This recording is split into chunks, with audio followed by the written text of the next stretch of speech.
殿下，静瑶，你自己一个人在下棋呢？啊，我觉得无聊，就自己跟自己下了。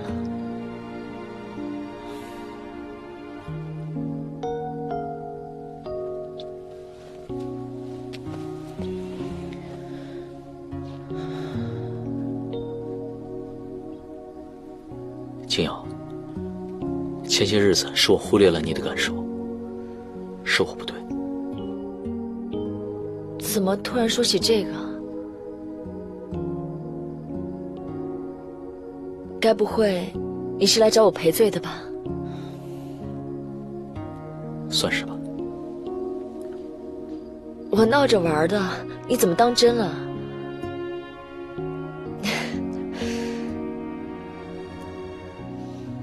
哪需要你来赔罪啊？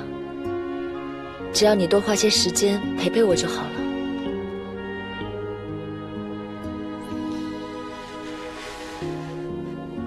该你了。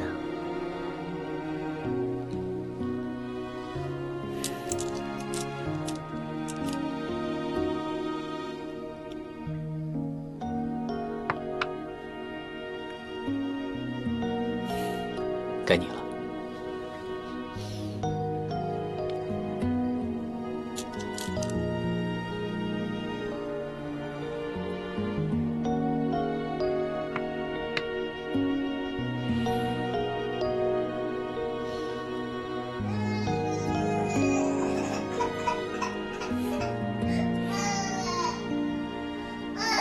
是库尔的哭闹声，一定是做噩梦醒了。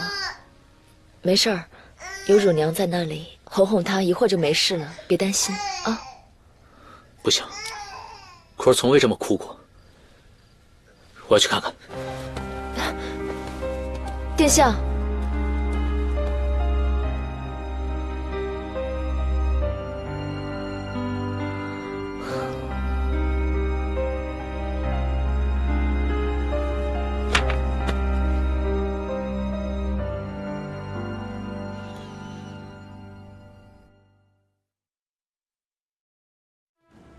有什么颜色的鱼啊？有红色的鱼，还有什么颜色呀？黑的，多吃点儿。对，就这样。库尔，小心一点。还有好多小鱼，我还要喂。你看那里有好多金色的小鱼，真漂亮，是吧？来，咱们再给它们喂点儿。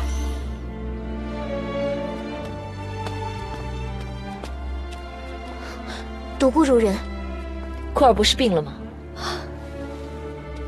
静瑶，你怎么来了？沈珍珠，你真够卑鄙的。静瑶，是不是有什么误会啊？误会？亏我还听说库尔生病了，想要来看看他。那边真没想到，就这么生龙活虎的病倒。是。静瑶，你这话是什么意思？我还以为你平常真的就这么大度，视我为姐妹。哼，还真是笑话。你就面上装作大度，背地里处处耍心机，牵住殿下，是不是？静瑶，事情不是你想的那个样子。昨天夜里，库尔的病来得太突然了，也是太医来了开了一剂药方，今天早上才好了一半。我也是刚刚才陪他出来玩的。你不要再惺惺作态了。你觉得我会相信吗？相信殿下刚进我房间，库尔就大哭？我相信库尔生病了，一天就能好。静瑶，独孤如人，我家小姐说的句句属实。你要是不信，大可去问殿下。只是小姐真心待你，处处替你着想，你居然还说出这样的话。自打我入府以来，就想尽办法将殿下天天留在他房里，这也是为我着想。静瑶，够了，殿下又不在这儿，何必装成这个样子？沈珍珠，我以前叫你一声姐姐，是敬你是殿下的正妃。那你要这么耍弄心机，从今往后，就休怪我对你不客气了。静瑶，小鱼呢？吃饱了吗？这儿。 小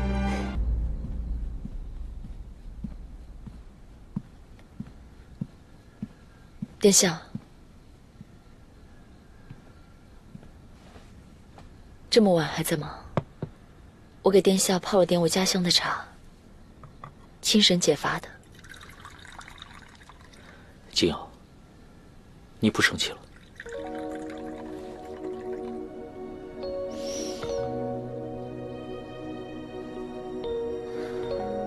殿下，是不是根本就不知道我为什么生气？我气的是殿下你因私废公。正所谓国有国法，家有家规。殿下今日因为亲后王妃庇护了一个背信弃义的下人，他日殿下坐登高位，亦会为类似的缘由轻易放过一个作奸乱国的佞臣。殿下可想过后果？金瑶，咱们先不说这事好吗？这是家事，不可同日而语。我有我的分寸。我知道这件事让你受委屈了，我会尽力弥补的。对了，前些日子广翠斋来了一个很会做云南菜的厨子，我已经让张德玉把他请到王府里来做了。以后你有什么想吃的家乡菜，尽管吩咐他来做就好了。老殿下费心了，往后殿下不想听的话，我不说就是了。那我一茶带酒敬过殿下，我们就将前世翻过吧。好。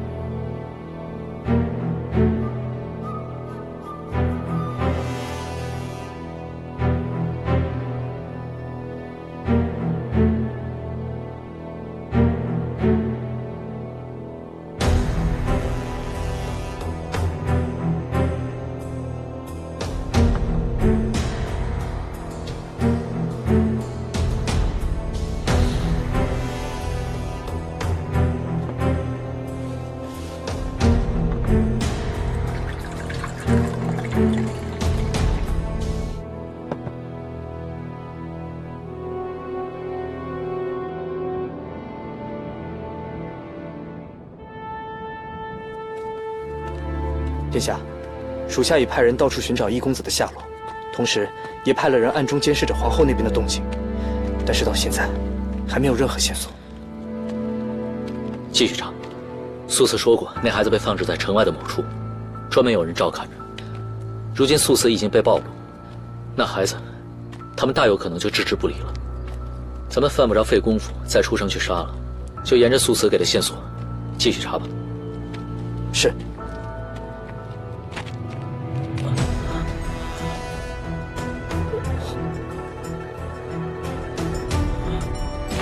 殿下，没事吧？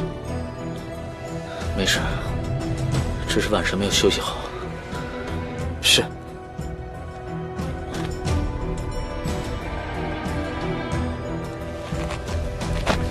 殿下，殿下，殿下，来人，快来人啊！殿下，殿下！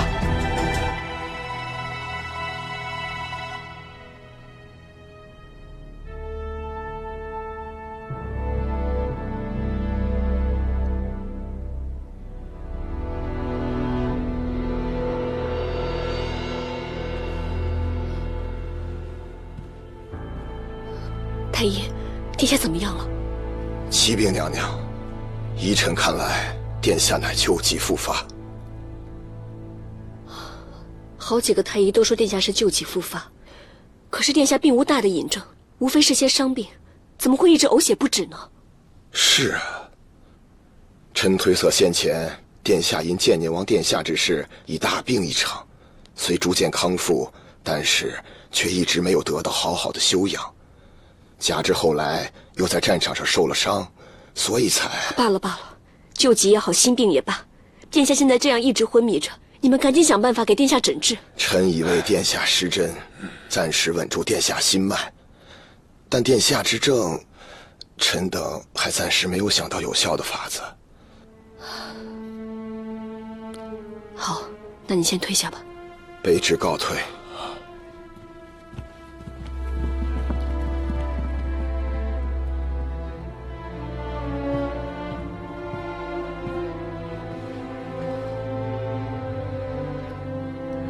东郎，你可不能有事啊！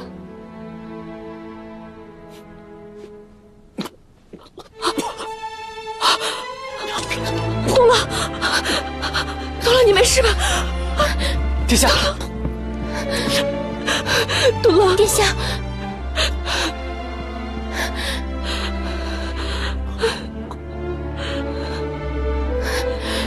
这可怎么办呢？灵芝，傅圣义在。前2天灵芝给我来信，说他人正在兴元，你赶紧快马加鞭去一趟，2日就能来回，把灵芝给找回来。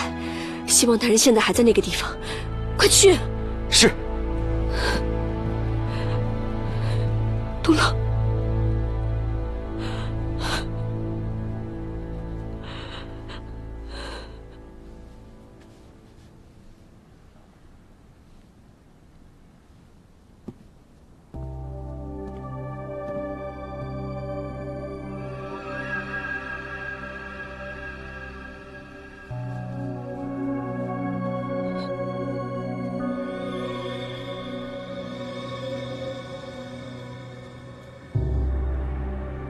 李处重病不起。天哪，这是在帮我吗？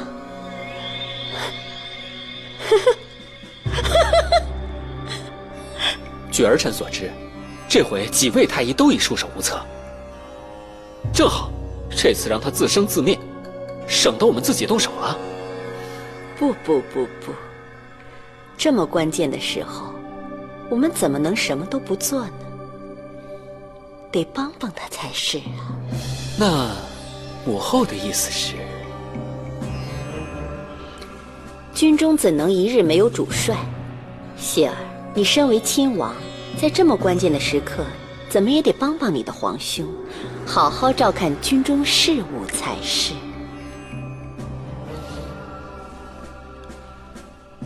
母后所言极是。李处病得好啊，病得妙。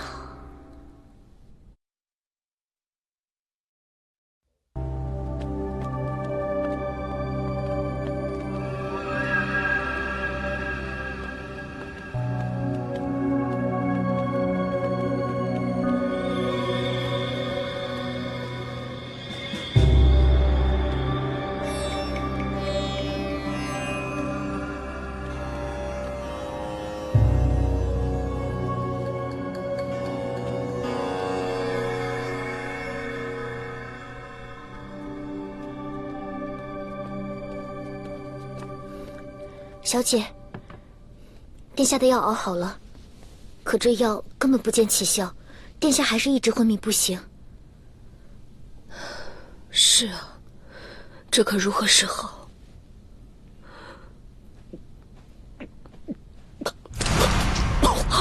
东郎，东郎！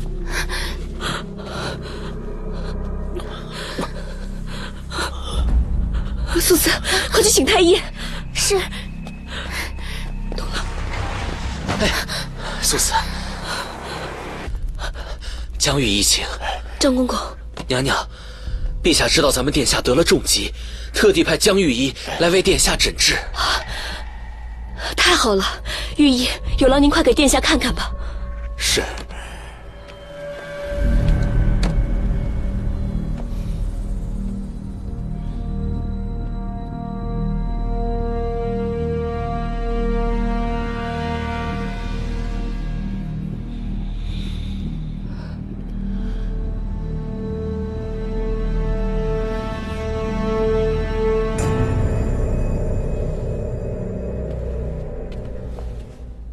娘娘，殿下的病确实古怪，臣也瞧过太医署给殿下的医诊记录。再看殿下这症状，倒是像极了臣在一本偏杂医书上看到的一种毒叫云南蛊毒。云南蛊毒啊，娘娘莫怪，臣只是觉得像。但是医书上对它的记载也不是很详尽，所以臣不敢断言。御医，那到底有没有办法能够治好殿下？可这病因不明，臣实在无法对症下药。臣只能是调这方子，尽量试一试。臣也回太医署再查查医书古籍，看看是否还有这云南蛊毒的记载和疗法。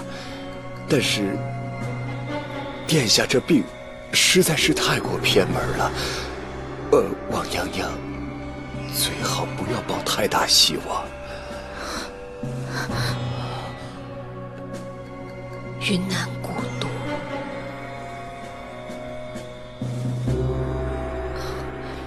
御医，那既然您也无法确定病因到底是不是那云南蛊毒，若是陛下问起的话，还有劳您不要跟陛下提起此事，以免陛下过于忧心。是，娘娘。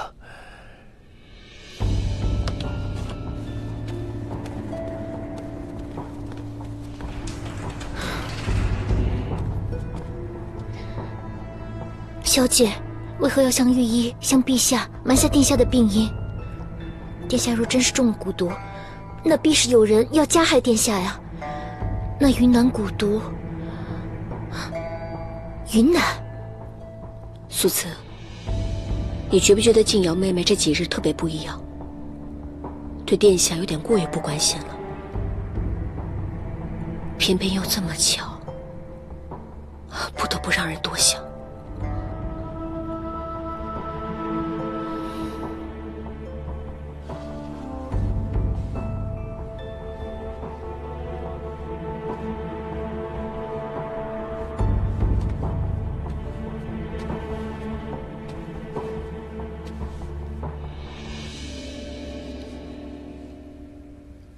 静瑶，你怎么来了？你不是应该衣不解带的在照顾殿下吗？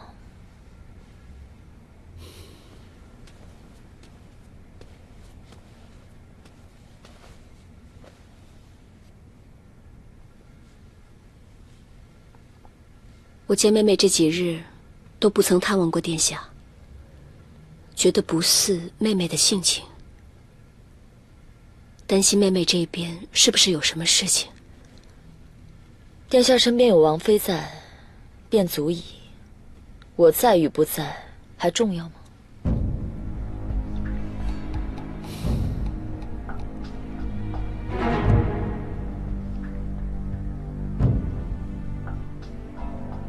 静瑶妹妹，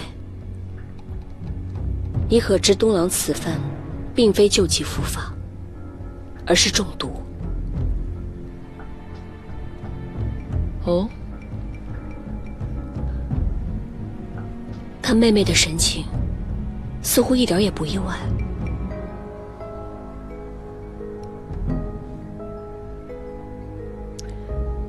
妹妹既然是从云南来，那可否听说过什么云南蛊毒吗？姐姐不必再绕圈子了。殿下中的是我独孤家独有的奇毒，我当然清楚。果然是你，你为什么要这么做？你问我为何如此，你倒不如问问我，接下来还想怎么样？这毒，当今世上也只有我才能解。若3日之内殿下再不服下解药，蛊毒将会沁入心脉，到时候就是一个手脚瘫软无力的废人了。你到底想要做什么？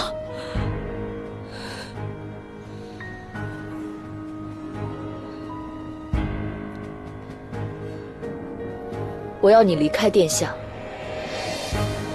并且今生今世再也不会出现在殿下面前。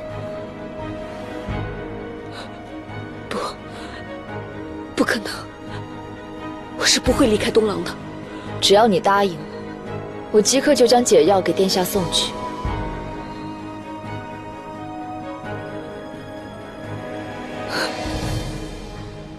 我明白了，这件事情从头到尾就是你设计好的，逼我离开，是不是？是又如何？沈珍珠，我告诉你，我爱殿下，所以我绝不甘心一生只做他身边的一颗棋子，一个符号。但只要你在，殿下的全部心思只会放在你身上，而且让你离开殿下，不仅是为了我自己，更是为了殿下的宏图大业。这分明就是你为自己的私欲而出此卑鄙手段，休要说得如此冠冕堂皇。你应该清楚，殿下现在是最有机会继承大唐的人，是大唐的未来。现在的他应该倾尽全力去实现他的雄心壮志，而不是把心思放在儿女私情上。谁说若要为帝王爷，心中就不能有情？在我看来，一个心中有爱的帝王，远比一个冷酷无情的帝王更懂得仁爱百姓，更配拥有天下。也正是因为如此，才让东郎远远不同于那些狼子野心，只懂得追逐权力的人。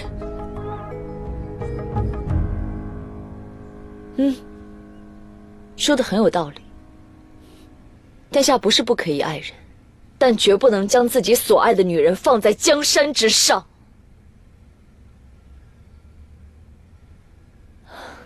自从我来到他的身边，他为你做的数次决断，不但令我伤心，更令我失望。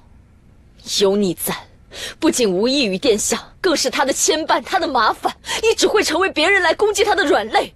只有我才是真正能够帮助殿下成就大业的女人。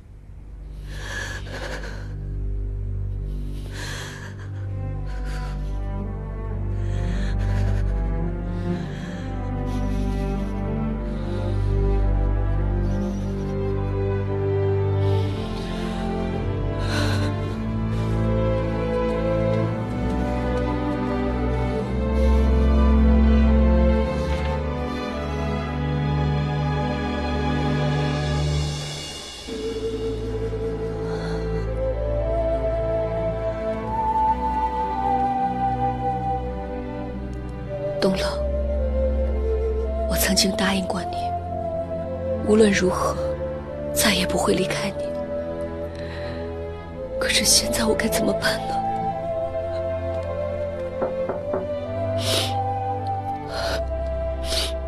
是谁？属下风声一。风大人，快进来。娘娘，慕容小姐已经不在星远了，10日前她动身去了别处，没有人知道她去了哪儿。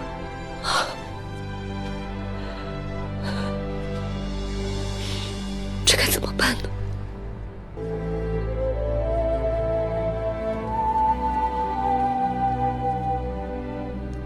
东冷，我曾经答应过你，无论如何，再也不会离开你。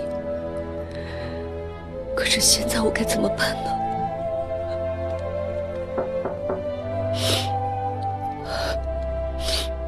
是谁？属下风声一。风大人，快进来。娘娘，慕容小姐已经不在星远了，10日前她动身去了别处，没有人知道她去了哪儿。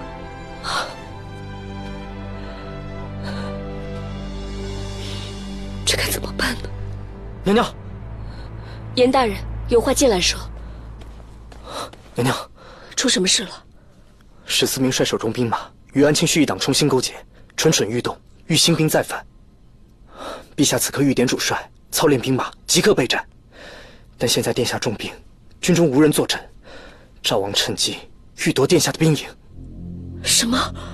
赵王现在已经带人打着替殿下调遣兵马的旗号，直冲主帅的营帐而去。赵王这样肆意妄为，那陛下呢？陛下也任由他胡来吗？陛下见人身体微恙，服过药以后就一直昏昏沉沉，皇后又一直在旁边吹风。陛下只是含糊地说了句：“只要军中安稳，一切让大家自己看着办。”陛下这模棱两可的话，既不算旨意，又不能算没有旨意，那如何能阻止赵王呢？属下党也不敢和赵王正面冲突，原本只盼着殿下能醒来，可现在我自不会让李系得逞。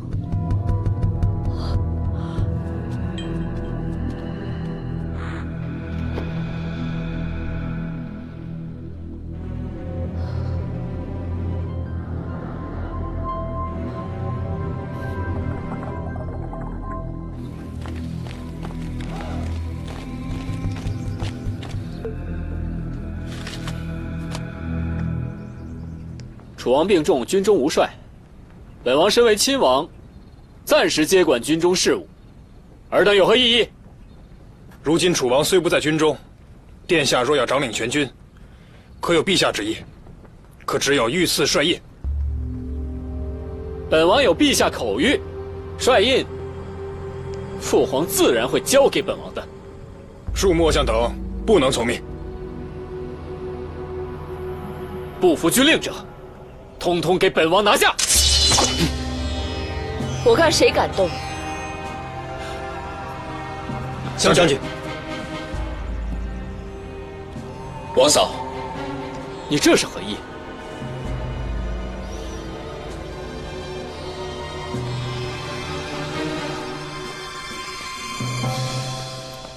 娘娘，严明，军中情况如何了？娘娘放心，独孤如人以副帅的身份带领独孤家军前往压阵，暂时逼退了赵王。估计赵王一时半会儿不敢轻易再犯。太好了，这次幸好有独孤如人在，不然若让赵王真正执掌了大军，日后殿下的局面必会十分被动，皇后一党也会更加肆无忌惮地对付殿下。更重要的是，若是我大唐的军队落入这帮人手中，江山恐怕都要不保了。是啊，幸好有青瑶在，我是一点也帮不上殿下的忙。属下告退。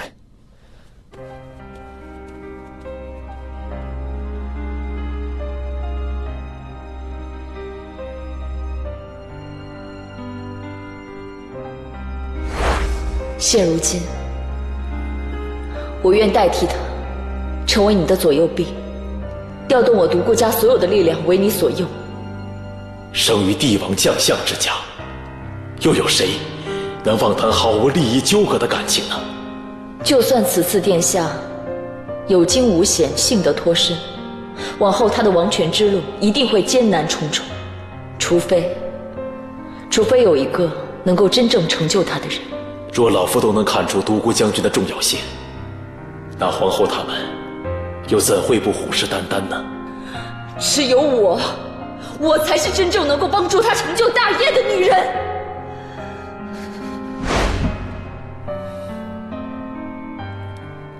东郎，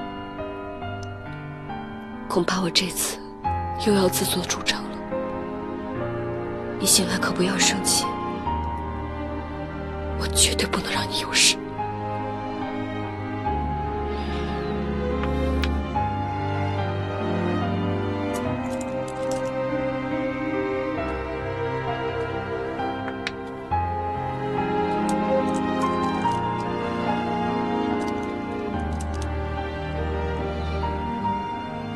你来了，是改变主意了吗？难道你早就笃定我会来找你吗？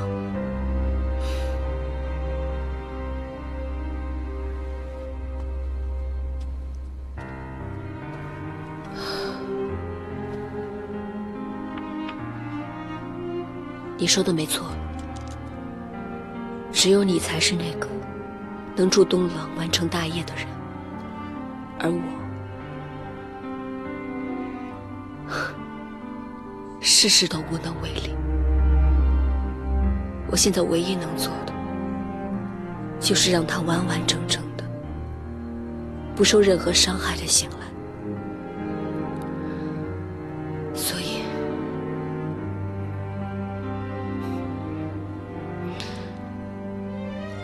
我答应你的条件。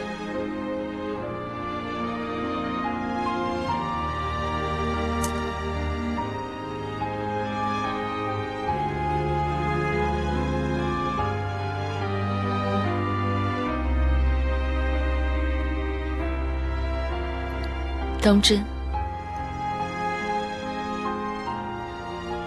殿下是大唐的未来，他不可以倒下。如今叛乱未平，余孽尚存，还有许多事情等着殿下去做。江山社稷需要的，百姓也需要的。我不能眼睁睁地这么看着江山社稷就此落入庸王奸妃之手，令大唐的基业就此毁在他们手里。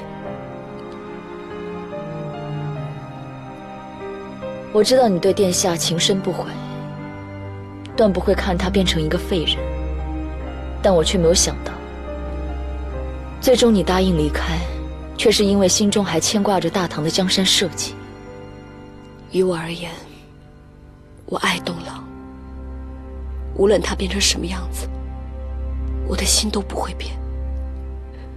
但我知道，若东郎真的变成废人，他自己一定会无法接受，一定会痛不欲生。我是不想离开他，但我更不想看着原本心怀壮志的他就此在痛苦中度过余生。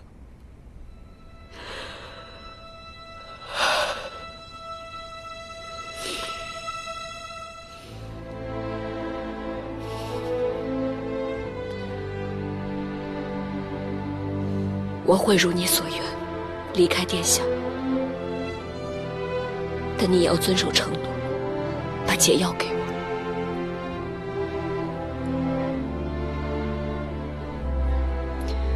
你放心，我本意也不想伤害殿下，只要你答应离开，我保证不会让殿下有事。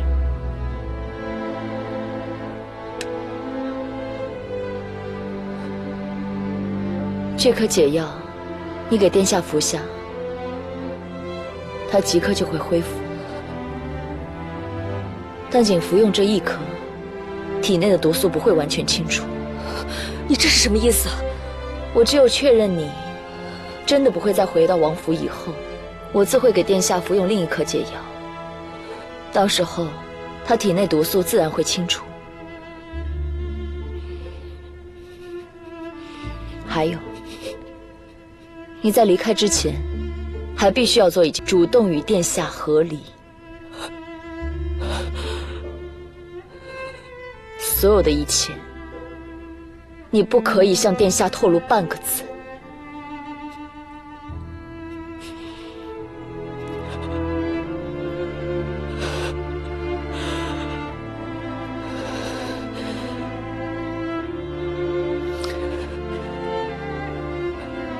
好，我答应你。你现在可以给我解药了吗？你发誓？好，我发誓。但是如果要让我在成全自己和成全东郎之间做出选择，我自然不顾一切要成全东郎。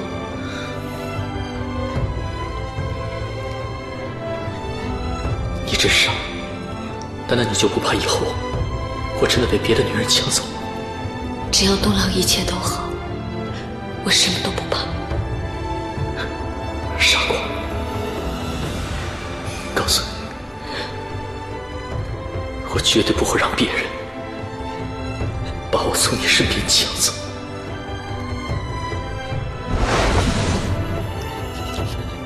我沈珍珠会主动和殿下和离，从此离开王府，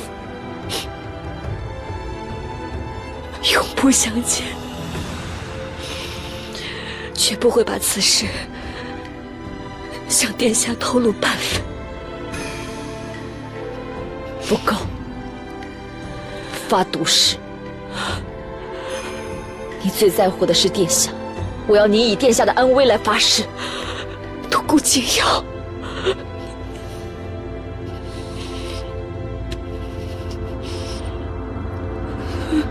我说，如果我有违此事，殿下就会一直伤不得也。现在你信了吗？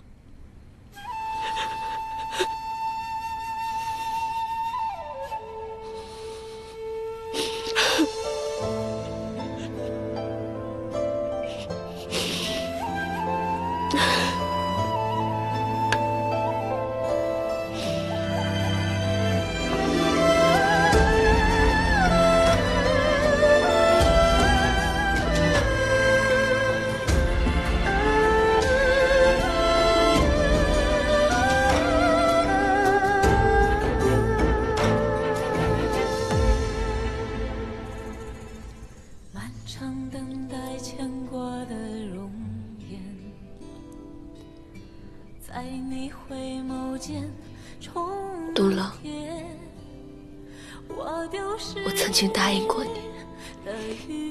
你，再也不会离开你了。可是这次，恐怕我要食言了。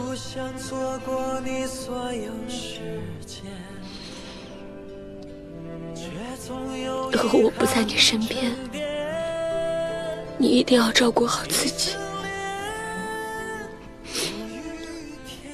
你打仗的时候膝盖受过伤，可千万别贪凉。还有，你说话的时候总是爱皱眉头，可一定要改，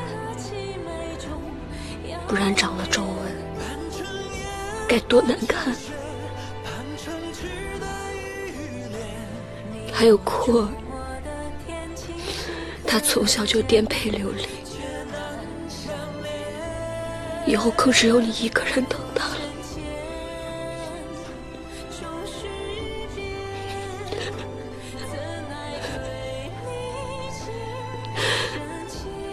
你一定要照顾好我们的孩子。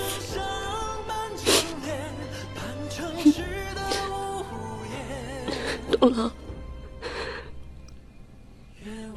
你曾经对我说过，结发为夫妻，恩爱两不疑。可你不只是我沈珍珠的夫君，你更是大唐未来的希望，所以我不能让你有事。杜郎，这辈子做过你的妻子，我很知足。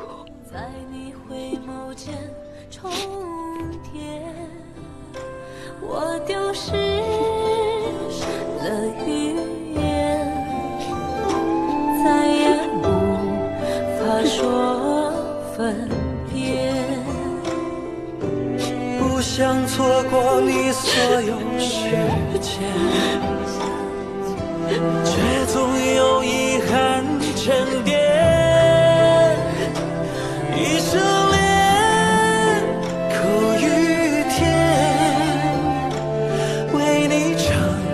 全了世界，锦绣长海烟，似昙花惊艳。你我的心连锁在那凄美中遥远。半成烟，半成雪，半成痴的雨恋。你我触摸的天清晰可见，却难相恋。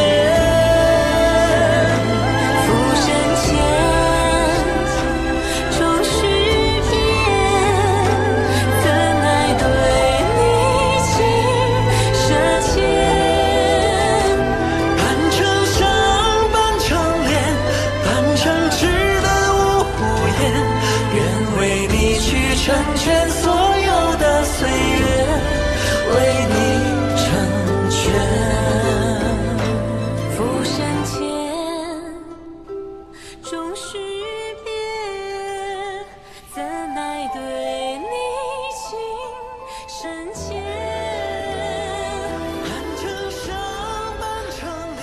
东郎，你终于醒了。珍珠。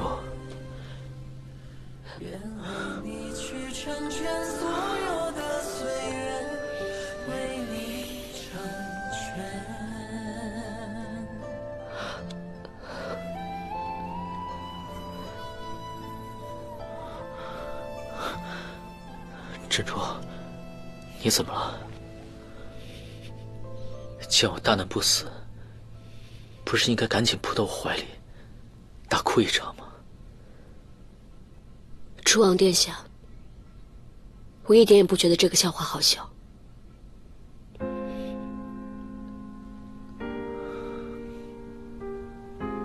珍珠，是不是我又让你担心了很久，所以才生我气啊？还是因为我吓着你了？还是因为我之前说的那些混账的话，所以你还在生我的气啊？没有，只是在你昏迷的这段时间，我想清楚了一些事情。你说的没错，我确实是一直在牺牲自己，委曲求全。可是人生是如此世事难料，我为何要辛苦自己，去求那些根本抓不住的东西，累人累己？珍珠，我不明白，你到底在说什么呀？这次你病倒，我一度以为你会醒不过来了。仔细想一想，才发觉原来自己什么都没得到。我不想再这样下去了。你这么说，到底是什么意思啊？为什么突然讲这些话呢？你还听不明白吗？那好，我现在一字一句清楚地告诉你，从头到尾，我根本就不喜欢皇室生活。一开始只是为了报仇，绝非心甘情愿，这点你是清楚的。珍珠，珍珠，那都是以前的事情了。我们后来不是彼此相爱，过得都好好的吗？没错。可是我本来只希望一生一世一双人，但你却给不了。我只能眼睁睁地看着你纳新人入府。没错，把独孤金瑶娶进门是我提出来的。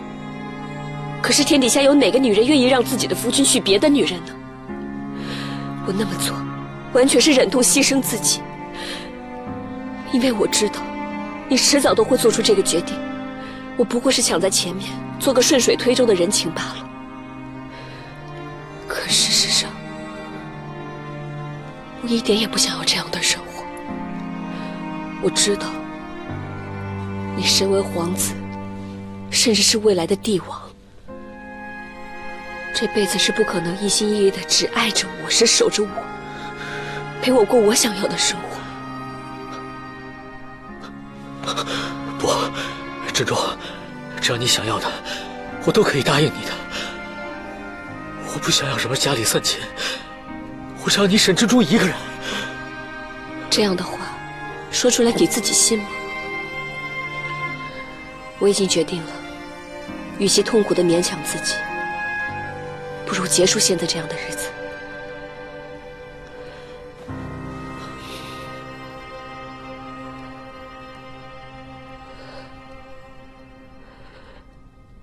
楚王殿下，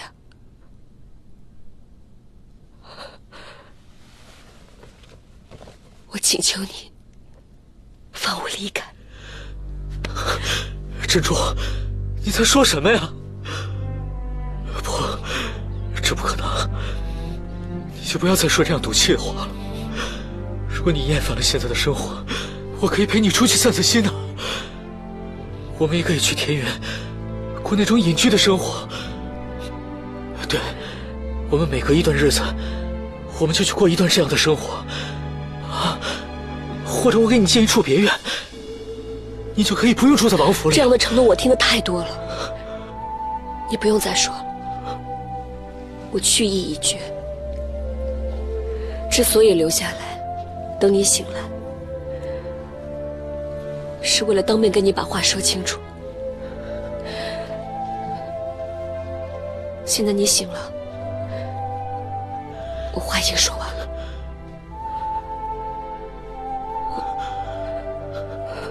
我走了。珍珠，珍珠，珍珠，你给我站住！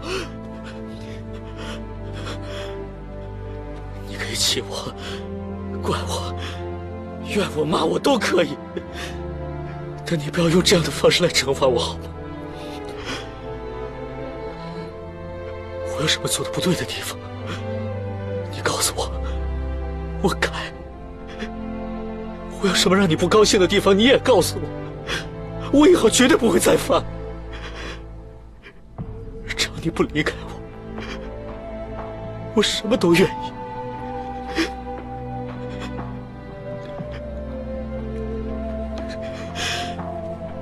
就算你不想再和我在一起，那库儿呢？库儿你就放着不管吗？库儿，库儿是皇孙，他在王府里会过得好好的，不用我操心。不，你以前不是这样的，你最疼库儿。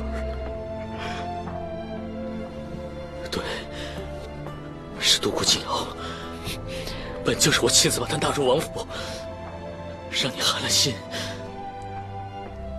如果有一个人要离开，那一定是他。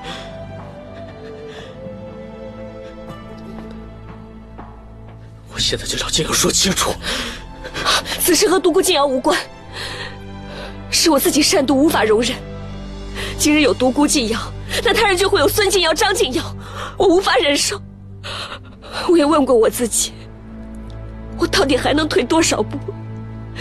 他日你妻妾成群，儿女成对，而我亦不再是你心中的唯一，我该如何自处？学着千古年以来的嫔妃女子，对夫君时时经营，处处争宠吗？难道我的一生就要淹没在这般的日子里吗？不，这不是我沈珍珠想要的一生，我绝对不要这样的一生。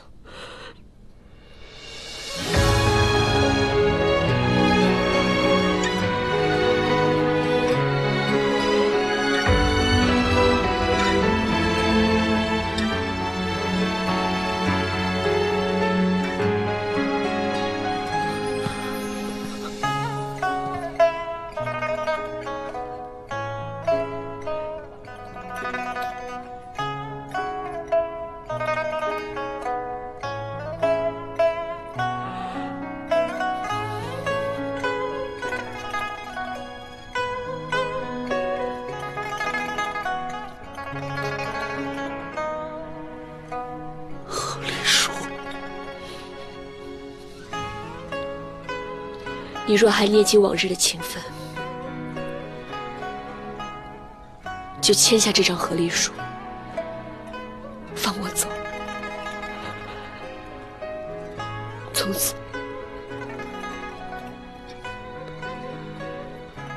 此你我一别两宽，各生欢喜。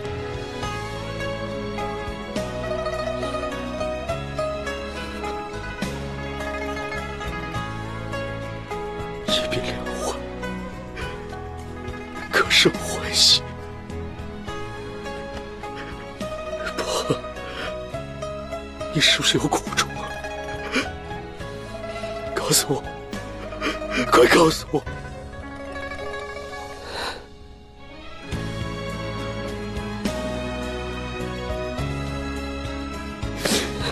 你说呀！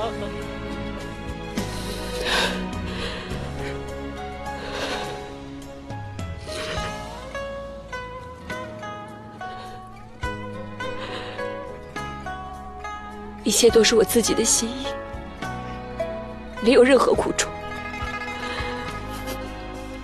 只不过早已心无所恋。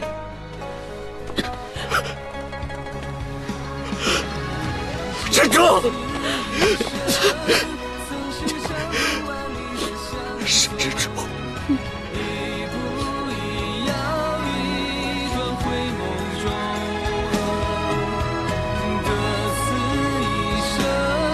是那白驹过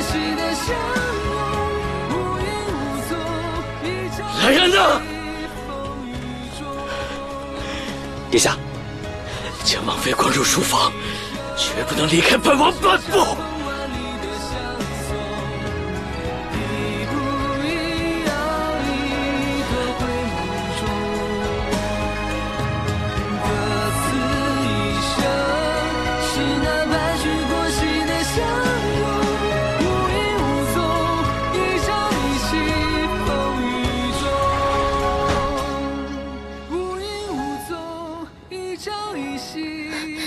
小姐，小姐，小姐，你让我进去！素瓷，殿下有令，将王妃关入屋内，其他人不得入内。小姐，小姐，素瓷，我没事的，你别着急。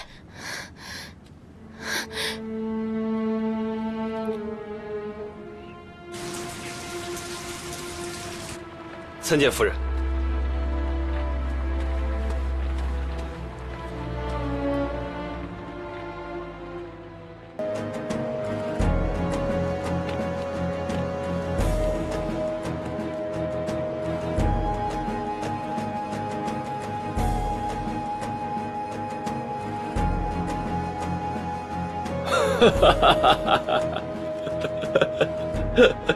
真的没有想到啊！我这个最任性的小公主热儿，竟然能够深得可汗的赏识。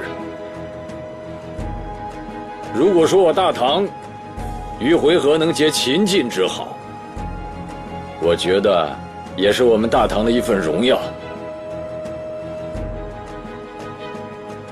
皇后，你意下如何？一国一家，臣妾都应该恭喜陛下。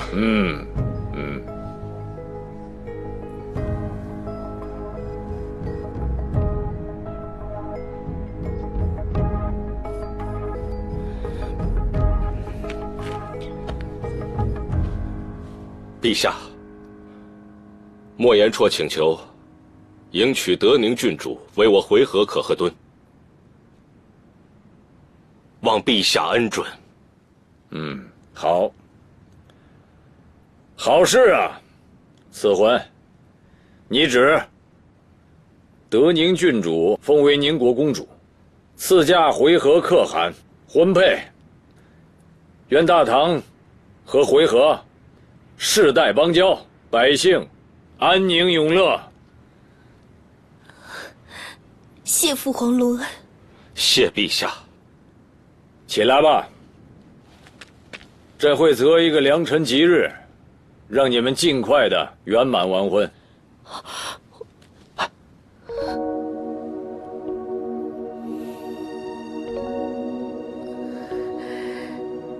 嫂嫂之前问我与可汗之事，我还不承认，骗嫂嫂说如果撒谎就要远嫁异乡。看来真是不能轻易下许诺。不过今日远嫁回纥，是若儿心甘情愿的。若儿，嫂嫂无需再多说什么。好了，皇后，回宫吧。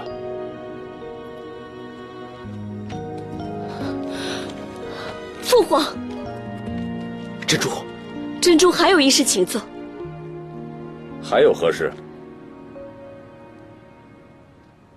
儿妾沈珍珠才德不淑，楚王王妃之位当之有愧，所以恳请和楚王殿下和离。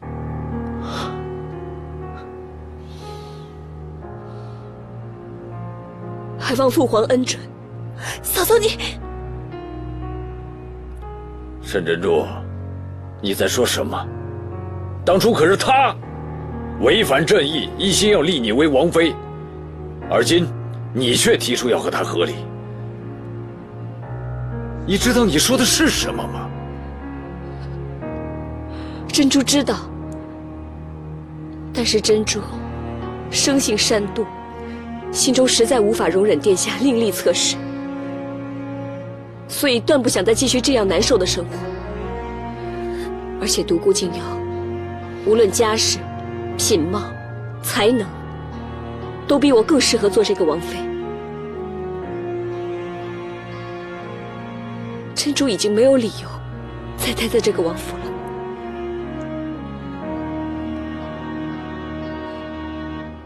只愿与楚王殿下缘断今生，勿复相见。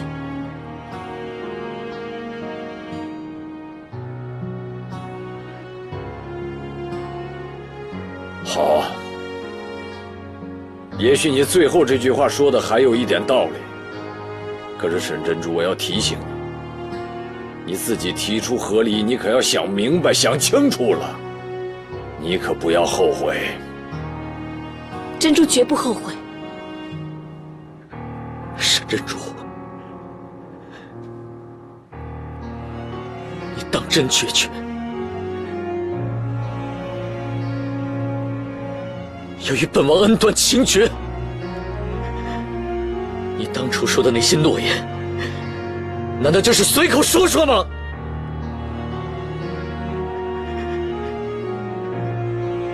本王的真心，本王的尊严，你就可以如此的轻贱吗？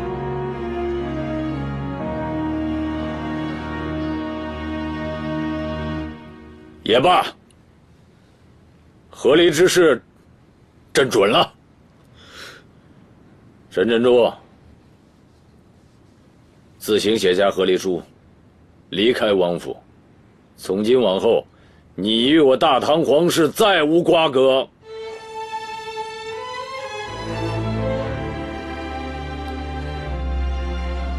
谢陛下恩准。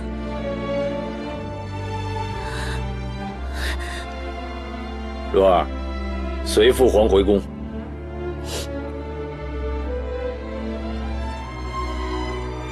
嫂嫂，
终于随了愿，可以离开本王。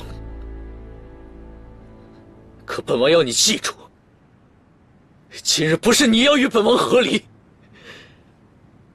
是本王要休了你。正好你也在场，来人呐，闭门伺候。殿下。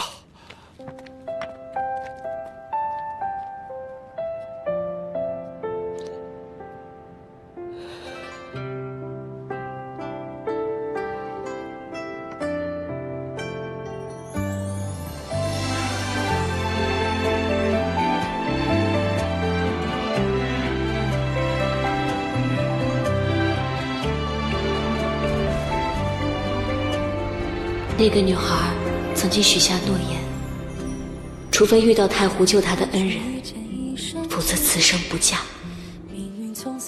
但是东郎对我的好，珍珠并非不知道。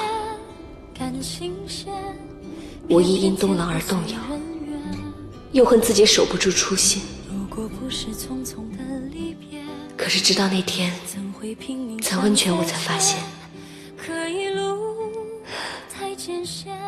原来天涯海角要找的恩人，此刻就在眼前。你一直念念不忘，此生非他不嫁的男人，就是本王。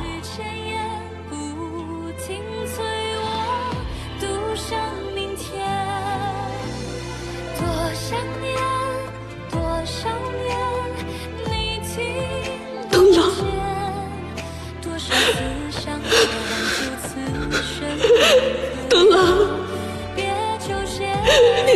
要离开我了，好吗？我不会再离开你，我们永远都不要再分开。